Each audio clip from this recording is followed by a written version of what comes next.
Jadi waktu kita doa sama Allah tuh, qul a'udzu birabbin nas, malikin nas, ilahin nas, min syarril waswasil khannas, allazi benar-benar hati kita menjerit kepada Allah, minta pertolongannya Allah, mengakui ketidakberdayaan kita untuk menghadapi godaan-godaan syaitan kecuali dengan pertolongan dengan Allah. Nah, kalau dengan pertolongan Allah, setan lewat kecil, setan menghadap apa benar.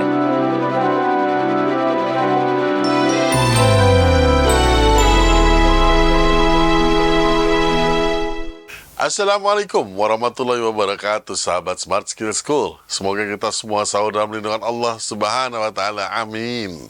Sahabat, kami mohon maaf atas keterlambatan tayang episode kami ini, karena kesibukan dari Ustadz Adi Warman dan kami sendiri.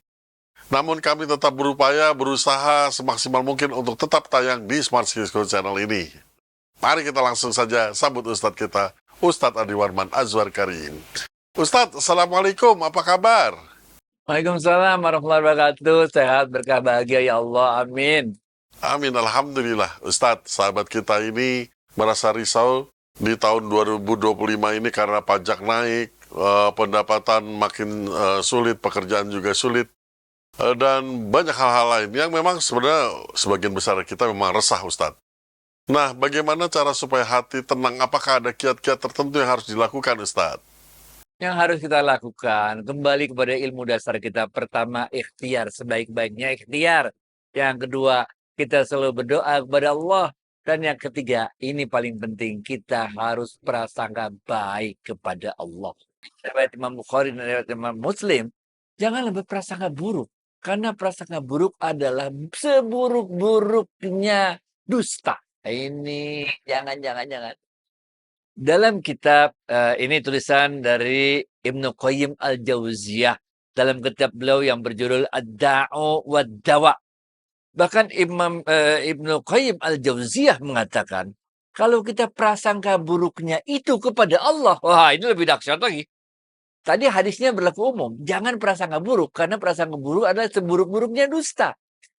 Ibnu Qayyim Al-Jauziyah dalam kitabnya itu Ad-Da'u wad-Dawa ini mengkhususkan lagi kalau kita prasangka buruknya kepada Allah. Nah ini menurut Ibnu Qayyim Al-Jauziyah termasuk pada dosa-dosa yang paling besar. Nah, ini hati-hati. Prasangka buruk dosa. Tapi apalagi prasangka buruknya kepada Allah. Ibnu Qayyim mengatakan ini adalah termasuk salah satu dosa yang paling besar. Mengapa demikian? Ibnu Qayyim Al-Jauziyah mengatakan dia menjadi salah satu dosa yang paling besar karena berprasangka buruk kepada Allah itu bertentangan dengan sifat-sifatnya Allah. Allah itu maha baik. Allah itu maha pengampun. Orang udah dosa kerja kayak apa juga kalau taubat diterima sama Allah, diampuni semua dosa-dosanya. Orang yang kayak apa juga nggak berdayanya, Allah kirim rezekinya kepada orang-orang tersebut. Allah maha mengatur segala sesuatunya. Allah janjikan la yukallifullahu nafsan illa wus'aha. Allah janjikan fa inna ma'al usri yusra, inna ma'al usri yusra. Benar nggak? Nggak bakal ada cobaan yang melampaui kemampuan kita menanggungnya. Dan setiap kali Allah berikan kesulitan pada kita, Allah berikan banyak sekali kemudahan pada kita. Jadi orang-orang yang berprasangka buruk kepada Allah, kata Ibnu Qayyim Al-Jauziyah nih, kitabnya Ad-Da'u wad-Dawa, tadi gimana? Ini termasuk kepada dosa-dosa yang paling besar. Nah, kita harus hati-hati, oke? Jangan prasangka buruk kepada Allah. Dulu waktu COVID kita prasangka buruk kepada Allah, benar nggak? Itu segala macam analisa orang, semua pesimis. Ini dunia akan mati semua, populasi akan berkurang jadi sepertiga, macam-macam semua analisa. Kenyataannya sekarang COVID sudah selesai, emang ada yang meninggal, tapi ya hidup jalan terus kan, dunia jalan terus kan, benar nggak? Ada yang sakit meninggal, ada yang sakit sehat lagi, benar nggak? Dalam hal inilah kita cermati apa yang disampaikan oleh Imam Syafi'i radhiyallahu anhu. Nah ini, Imam Syafi'i radhiyallahu anhu mengatakan ada 3 hal yang dapat mendorong kita pada sikap suudzon kepada Allah. Oleh karena itu kita harus waspadai 3 sikap ini dalam diri kita. Karena Imam Syafi'i radhiyallahu anhu mengatakan ini dapat mendorong kita berprasangka buruk kepada Allah. Yang pertama, kata Imam Syafi'i radhiyallahu anhu, sikap was-was. Kalau kita mempunyai sifat was-was, berarti kita telah menuruti keinginan setan. Bukankah Allah mengatakan dalam Al-Quran, "Qul a'udzu birabbin nas, malikin nas, ilahin nas, min syarril waswasil khannas, allazi yuwaswisu fi sudurin nas, minal jinnati wan nas." Setan itu emang tugasnya dua. Yang pertama, setan itu menimbulkan was-was, ketakutan dalam diri kita. Takut ini, takut itu, takut ini, takut itu, benar gak? Dan tugas setan yang kedua adalah, bukan dia mau disembah, tapi tugas setan yang kedua, target setan yang kedua, adalah membuat kita bergantung pada makhluk.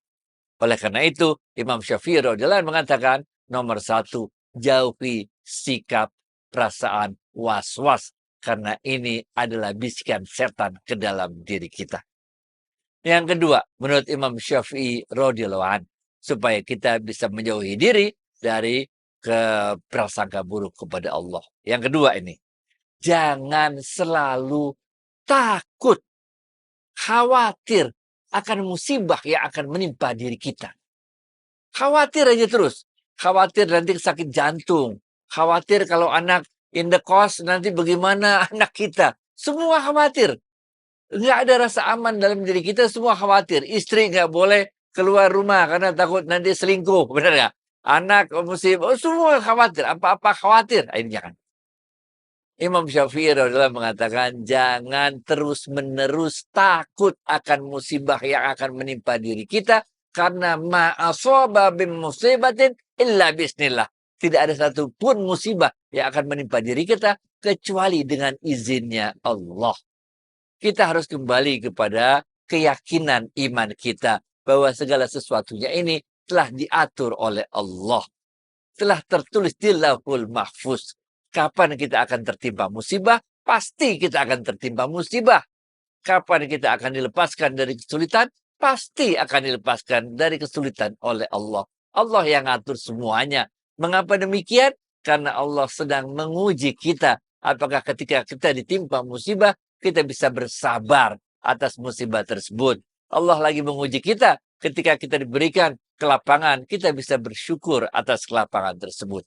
Kalau kita terus-menerus takut akan ditimpa musibah, walaupun musibahnya belum ada, takut ya, ini takut itu takut. Dalam kajian ajaran tasawuf ini dikatakan, berarti kalau kita terus-terusan nih, merasa takut akan musibah akan menimpa kita, berarti kita akan kesulitan untuk bersyukur atas keadaan saat ini yang belum musibah datang. Ngerti gak?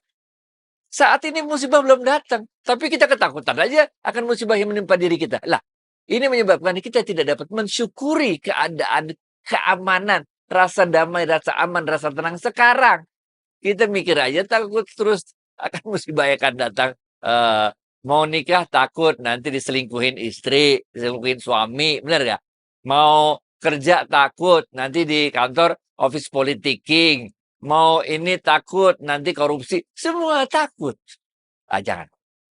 Yang ketiga, menurut Imam Syafi'i radhiyallahu an, yang dapat mendorong kita suuzon atau buruk sangka kepada Allah adalah takutnya akan hilangnya nikmat dari diri kita. Nah, ini juga.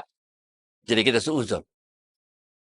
Kita mendapatkan nikmat, dapat keluarga yang baik, dapat anak-anak yang hebat, dapat pekerjaan yang bagus, dapat rezeki yang lancar. Lalu kita ketakutan ini akan hilang suatu saat dari diri kita. Sehingga kita kekepin. Sehingga kita bagaimana caranya mikir agar semua kenikmatan yang Allah berikan pada diri kita ini tidak hilang. Nah, ini berarti kita lupa bahwa yang mengatur itu Allah. Kadang-kadang kita sempit, kadang lapang, kadang sakit, kadang sehat. Kadang kita banyak harta, banyak rezeki, kadang sempit rezeki.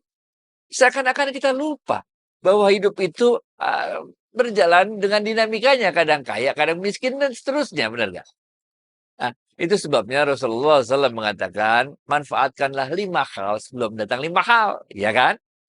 Manfaatkanlah masa sehatmu sebelum datang masa sakitmu. Manfaatkan masa kayamu sebelum datang masa miskinmu. Manfaatkan masa mudamu sebelum datang masa tuamu.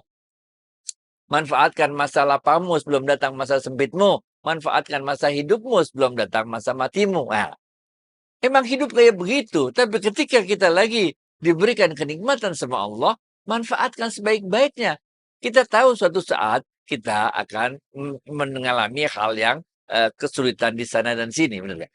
Jadi ini pentingnya menurut Imam Syafi'i radhiyallahu anhu 3 hal tersebut supaya diri kita tidak jatuh pada prasangka buruk kepada Allah. Selalu prasangka baik kepada Allah. Oke? Ah, ini boleh masih ada waktu kan ya? Mau tambahin dikit nih supaya nggak salah paham, benar nggak? Prasangka baik kepada Allah ini bahwa kalau kita buat dosa akan diampuni. Buat dosa lagi diampuni lagi. Buat dosa lagi akan diampuni lagi. Ini hadis yang udah sering kita kutip, benar nggak? Sampai sahabat tersebut bertanya pada Rasulullah SAW, sampai kapan ya Rasulullah seperti itu? Sampai orang itu bosan melakukan dosa tersebut, benar nggak? Nah, itu. Di satu sisi iya, kita harus selalu prasangka baik kepada Allah. Tapi di sisi lain, ini penting. Syekh Ibnu Abid Dunya dalam kitabnya yang berjudul Husnuzon Billah. Kitabnya judulnya begitu. Husnuzon Billah. Berprasangka baik kepada Allah. Dalam kitab tersebut, Syekh Ibnu Abid Dunya mengatakan, ini penting nih. Siapa-siapa yang berprasangka baik kepada Allah, kemudian dengan prasangka baiknya kepada Allah itu, kemudian dia jadi berani melakukan berbagai dosa. Karena dia prasangka baik, pasti diampuni, pasti diterima taubatnya. Siapa-siapa yang berprasangka baik kepada Allah, kemudian karena prasangka baiknya itu dia melakukan berbagai dosa, maka sungguh dia telah tertipu daya oleh setan. Ini men. Prasangka baik ya iya. Tapi jangan sampai prasangka baik kita kepada Allah, bahwa Allah itu maha pengampun. Bahwa bagaimanapun dosa yang kita lakukan pasti diampuni oleh Allah kalau kita tobat. Kemudian prasangka baik kita itu membuat kita enteng melakukan dosa. Membuat kita dengan bebasnya melakukan berbagai dosa. Karena prasangka baik kita kepada Allah itu hati-hati. Syekh Ibnu Abid Dunya mengatakan sungguh dia telah terpedaya oleh tipu daya setan. Ini. Jadi kita nggak bisa juga berprasangka baik kepada Allah, yang kemudian dengan prasangka baik kepada Allah itu kita berlindung seakan-akan kita boleh melakukan berbagai dosa. Hati-hati men. Karena bisa jadi pas lagi dosa kita mati. Hati-hati. Baik Ustadz, terima kasih Ustadz. Adakah sedikit doa-doa tertentu yang bikin kita tidak was-was, kita tidak worry gitu loh terhadap masa depan kita ini Ustadz? Ya, tentu. Doa itu di posisi kedua ya. Posisi pertama kita harus ikhtiar terus. Ikhtiar yang ikhlas. Betul ya? Dan yang kedua kita doa. Doa ini kalau untuk menghilangkan was-was, ini yang paling banyak dianjurkan oleh para ulama adalah membaca Qul a'udzu birabbil falaq dan Qul a'udzu birabbin nas. Tapi kita bacanya jangan cuma di mulut ya. Tapi kita bacanya dengan seluruh jiwa kita. Kita minta perlindungan dari Allah. Qul a'udzu birabbin nas, malikin nas, ilahin nas, min syarril waswasil khannas. Alladzi waswisu fi sudurin nas minal jinnati wan nas. Kita baca dengan segenap jiwa kita. Kita minta perlindungan dari Allah dari semua tipu daya setan. Dan yang ketiga itu kita harus selalu prasangka baik kepada Allah. Udah jalanin aja hidup baik-baik. Allah maha pengatur. Allah maha sayang. Allah selalu akan membantu kita. Ingat-ingat lagi deh sama-sama yuk. Betapa seringnya kita menghadapi berbagai masalah. Kan lewat juga kan. Sampai sekarang bisa kita lewatin kan. Dengan berbagai masalah yang ada kan. Udah selalu prasangka baik aja kepada Allah. Bismillah. Back to you, Fit. Terakhir sedikit Ustadz, itu tadi ada kata-kata dengan hati, segenap hati membacakan Al-Quran itu maksudnya bagaimana Ustadz? Nah, ini kan udah pernah kita bahas dulu. Bahwa doa itu ada 3 tingkatan. Ini adanya di syarah Fususul Hikam yang ditulis oleh Ibnu Arabi, benar gak? Bahwa doa itu ada 3 tingkatan. Doa tingkatan yang paling rendah namanya lisanul maqal. Doa yang keluar dari lidah kita. Doa yang bisa dirangkai dengan kata-kata. Itu. Kalau kula a'udzu birabbin nas segala macam, cuman ini yaitu baru doa level pertama, level paling rendah. Cuman di bibir doang, amalan bibir namanya, bukan amalan hati. Tingkat 2 namanya doa lisanul hal. Yaitu doa yang udah nggak bisa kita rangkai dengan kata-kata. Tapi doa yang berupa jeritan hati. Ini masuk di sini. Jadi waktu kita doa sama Allah, Qul a'udzu birabbin nas, malikin nas, ilahin nas, min syarril waswasil khannas allazi benar-benar hati kita menjerit kepada Allah, minta pertolongannya Allah, mengakui ketidakberdayaan kita untuk menghadapi godaan-godaan syaitan kecuali dengan pertolongan Allah. Nah, kalau dengan pertolongan Allah, setan lewat kecil, setan menghadap apanya, benar kan? Dan yang ketiga, dalam kitab tersebut disebutkan yang namanya lisanul isti'adat, yaitu bukan lagi karena jeritan hati, tapi kita udah nggak punya kehendak, terserah Allah kayak apa, sehingga doa kita itu berupa kerinduan kita kepada Allah. Insya Allah, udah pokoknya kita dengan segenap hatilah, nggak cuma bibir yang ngomong, tapi hati kita benar-benar mengatakan qul a'udzu birabbin nas malikin nas ilahin nas min syarril waswasil khannas allazi waswisu fi sudurin nas minal jinnati wan nas. Amin. Amin, amin, amin ya Allah. Baik Ustaz, terima kasih atas waktu dan tausiahnya. Assalamualaikum warahmatullahi wabarakatuh. Waalaikumsalam warahmatullahi wabarakatuh.